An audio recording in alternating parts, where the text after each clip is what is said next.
My name is Dale Maley. I recently wrote a new book about the 1887 Chatsworth train wreck.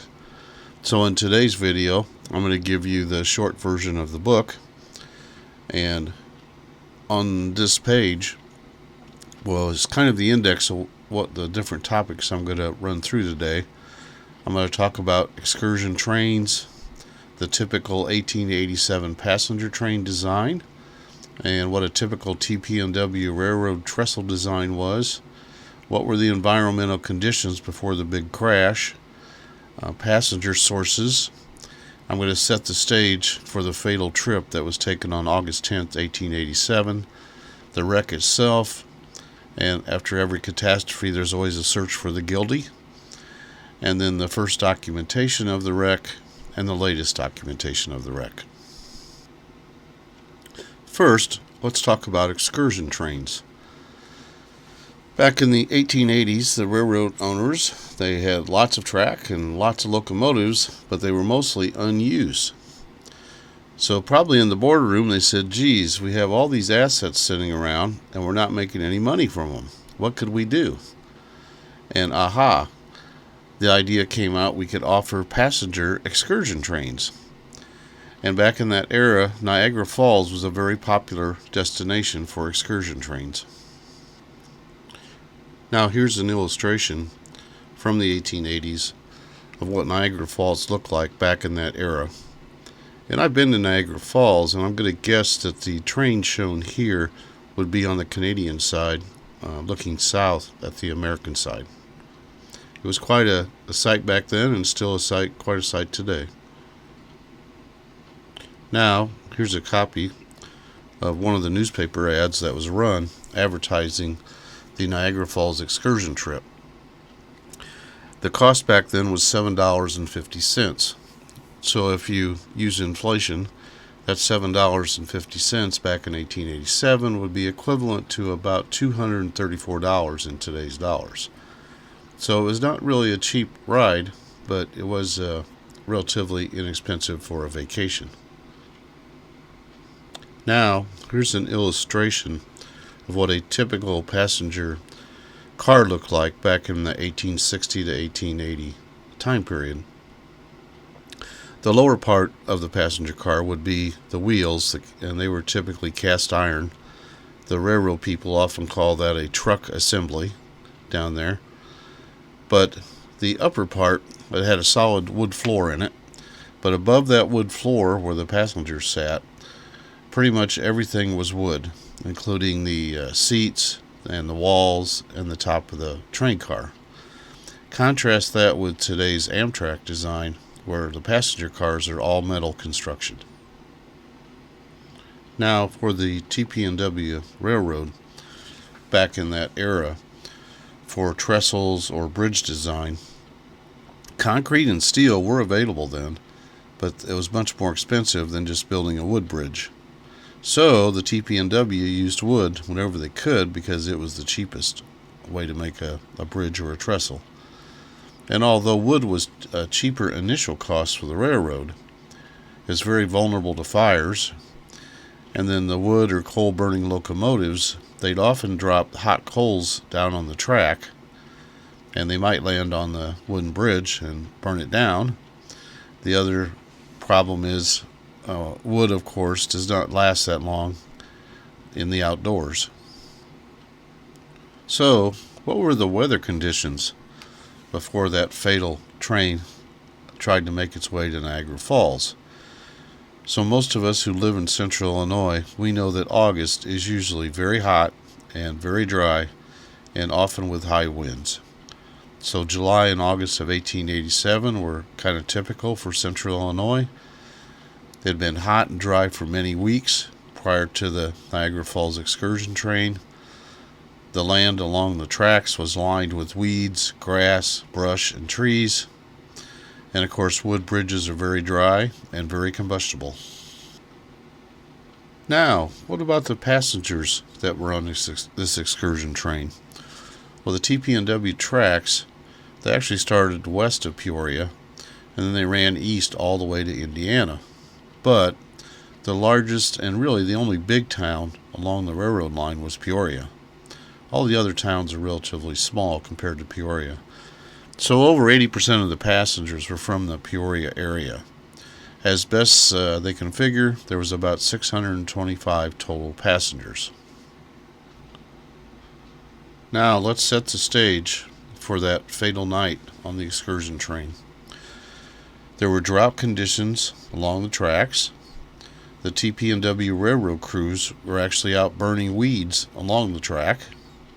A freight train had run down the tracks in the daytime before the excursion train came through in the evening. The train had 2 locomotives and about 15 cars, picking up most of the passengers in the Peoria area and started heading east. When the train got to Fairbury, 26 Fairbury people boarded the train at 7:15 p.m. Now, let's talk about the wreck itself. The excursion train went through Forest and Chatsworth, okay, heading east. But east of Chatsworth, the engineer in the first locomotive saw fire or flames on the wooden bridge. And actually, the first of the 2 locomotives made it over the wood bridge okay. But that second locomotive went down into the ditch, and the engineer on that second locomotive was killed. Then the wooden passenger cars started going down one after another into the ditch. In that era, the term telescoping was used, and what that meant was when the first passenger car went down into the ditch, but then the second one followed it and went right on top of it. And when that happened, that second car sheared off the first car all the way down to the heavy wooden floor. And all the passengers on that first car were immediately and brutally killed. For the telescoping phenomena, this photo shows 3 cars, passenger cars, on top of each other. Now normally each car would be roughly 15 feet high, and if you had 3 cars and you just stacked them on top of each other, 3 times 15 feet would be 45 feet high. But the telescoping cars, as you can see in the picture, and then looking at the men there, when those 3 cars were stacked on top of each other, they're probably only about 12 feet high. So the entire passenger area, including the sidewalls, the seats, and the top, were completely sheared off the cars. So the best estimates are that about 85 passengers were killed and 372 injured. That crash still ranks as the 7th worst in U.S. history. Now, the exact data on this crash will probably never be known. And what I mean by that is the number and type of cars, the number of fatalities, the number of injured, and where did all the cars end up with dimension drawings showing where all the cars were at. Now, if this same wreck occurred today, what would we have? We'd have thousands of photographs and videos. About everyone has cell phones now that take photographs and videos. There'd be a thorough investigation by the National Safety Transportation Board. They would take photographs, measure everything, and then try to recreate the accident. They could even use computers to help make a model of what happened when the trestle failed and that second locomotive went down, followed by the passenger trains.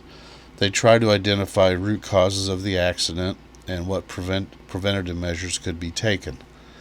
But what actually happened back in 1887? 15,000 people viewed the crash site, which is just totally amazing because the crash was only there a couple of days. And you probably had to get there by railroad, and you probably got to Chatsworth or Piper City, and you probably paid somebody to either walked out there or you hired somebody with a horse and buggy to take you out there. The major newspapers all sent reporters, but they did not send very many photographers. So as far as I can tell, less than 20 photographs of the accident still survive today. And there was a newly formed State of Illinois group to investigate accidents. I would say they did a cursory investigation, and they have a written report of what they think is root cause plus some recommendations. but there's no drawings or photographs that they had as part of their investigation that have survived until today. Now, the TP&W Railroad, they did not want to have that wreck sit around very long. They ran trains every day, so they needed the tracks cleared, and it's bad publicity for the railroad. So that wreck was cleaned up and gone in just a few days after the crash. But many Chatsworth area residents went out to the site and took souvenirs from the wreck, and many of those artifacts still exist in the Chatsworth area even today. So, as I said earlier, less than 20 photographs of the wreck still survive today. So let's take a look at a few of those photographs. The first one here, you can see the destroyed passenger cars. You can see the men standing on top of the cars. Here's another photograph, mostly showing the passenger cars with men in the picture, so you can get an idea of the scale of the cars. Here's the same photograph that we looked at earlier when we were talking about the telescoping effect, where the cars just sheared off everything on the car basically, including the passengers. And on the right you can see the lower sections of 3 of those cars stacked on top of each other. Now, this next photograph is really an interesting photo. As I said before, it's estimated 15,000 visitors came to see the wreck. And the resolution is not very good, but you can see the men, but more importantly, see the women. And here they are in the August heat, and they've got long dresses on and wearing hats as well. Harper's Weekly magazine sent an artist out to the crash site, and he made several very interesting illustrations of the crash. One of those is shown here. I really like this next illustration by the Harper's gentleman. It shows some of the local ladies from nearby towns who help take care of the injured and the dead.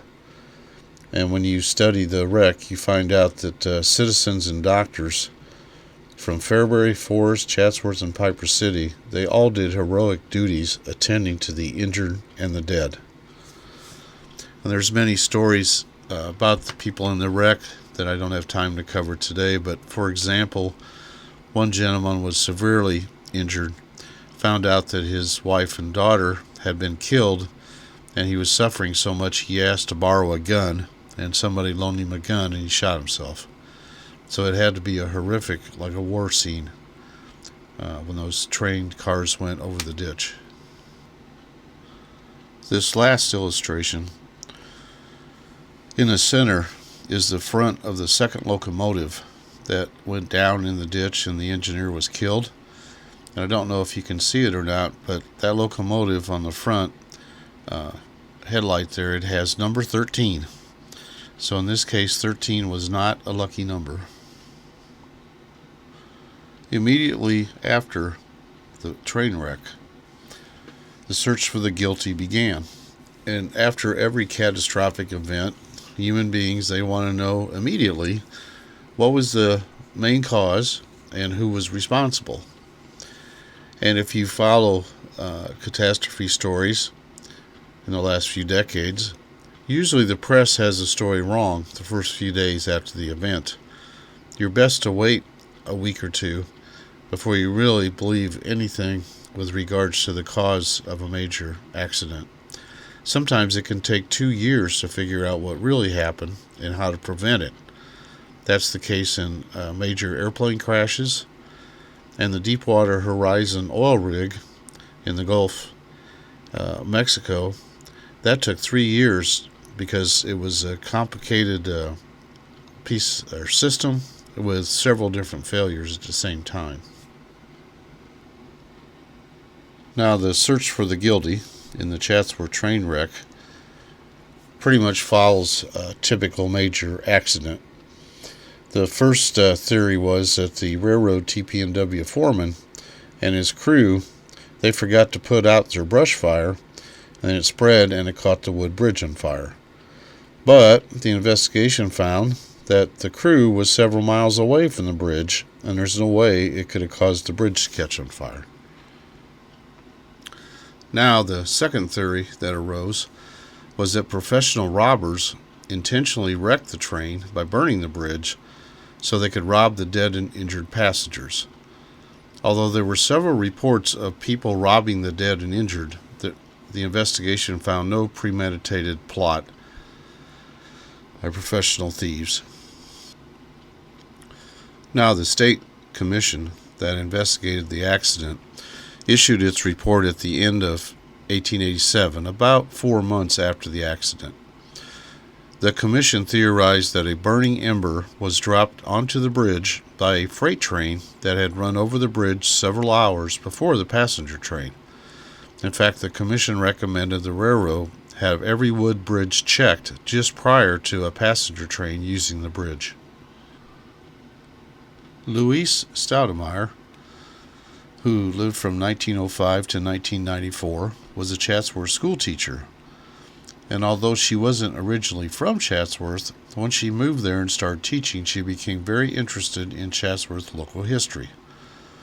She interviewed quite a few Chatsworth people about the wreck and also collected all the information she could find about the wreck. Mrs. Stoudemire used her research results to write a book about the Chatsworth train wreck. She titled it The Train That Never Arrived. Her first edition was published in 1970 by the Fairbury Blade Publishing Company. The Blade normally did the newspaper, but oftentimes they would publish other things, including books. She issued a second edition in 1980. The book is 68 pages long, but it's now been out of print for 42 years. Back in 2020, I was asked to update Mrs. Stoudemire's 1970 book. Now, she did not have the advantage of using the internet to do her research about the wreck, and I received permission to use her materials from her book and then add on to it. So using the internet, I was able to triple the content of her original book. Since I really liked the Harper's illustration of the local ladies helping the injured and the dead from the train wreck, I used that illustration on the cover of my new book about the Chatsworth train wreck. In my new book, some of the new information includes transcripts of the interviews that the Railroad Commission did who investigated the wreck. I also found the final report and the recommendations of the Railroad Commission. And then as well, I found additional photographs, illustrations, and magazine articles about the wreck. One unique story here, I found a story in the Police Gazette magazine about the wreck. And the reason it was in that magazine was that there were several reports of thieves who robbed the dead and the injured. And that caught the attention. That's normally police stories. So there was quite an extensive story published in the Police Gazette. And I tracked down trying to find a copy from 1887, and it turns out a retired gentleman on the East Coast, his hobby was scanning in old magazines. And he'd actually scanned in that 1887 Police Gazette magazine. But when I went to go retrieve a copy of it, his website was pretty much messed up. So I did a little more research and found out that he'd been hacked by the Russians, and they pretty much wiped out his website. So he started over rebuilding it, and about a month later, I checked again, and he had enough of it rebuilt that I was able to get a copy of the story about the Chatsworth train wreck. Now, every time you do history research, you always come up with some unsolved mysteries. One of those about this train wreck was there were reports by not just one but several different people of the dead and injured being robbed after the wreck. It was common for thieves to be on passenger trains in that era. I have several documented stories of Fairbury people that were actually robbed on trains. So, were these rumors started by people and therefore not true? Or was it a case of the personal possessions were just lost in the catastrophic wreck, but it was blamed on the thieves? My new book, I always donate copies to local libraries where the story took place, so you can borrow the book from either the Fairbury, Chatsworth, or Pontiac libraries.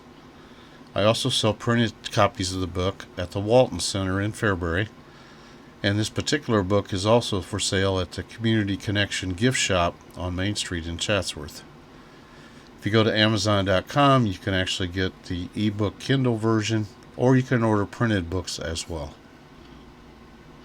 So, in summary, the Chatsworth 1887 train wreck still ranks as the 7th worst U.S. train wreck in terms of fatalities, with 85 fatalities and 372 people injured. The Fairbury, Forest, Chatsworth, and Piper City residents really rallied together to give aid to the injured and the dead. In retrospect, the 1887 Chatsworth train wreck, I think, was very predictable, because you had freight trains that would often drop hot coals onto the track, you had very dry and drought conditions, you had a wood bridge, the passenger excursion train was going on a night trip where smoke is not visible from a long distance, and the passenger cars were all made of wood. I hope you enjoyed this story. If you want more information, just pick up a copy of the book. If you would, please subscribe to my channel. I have several other history stories as well. Thank you.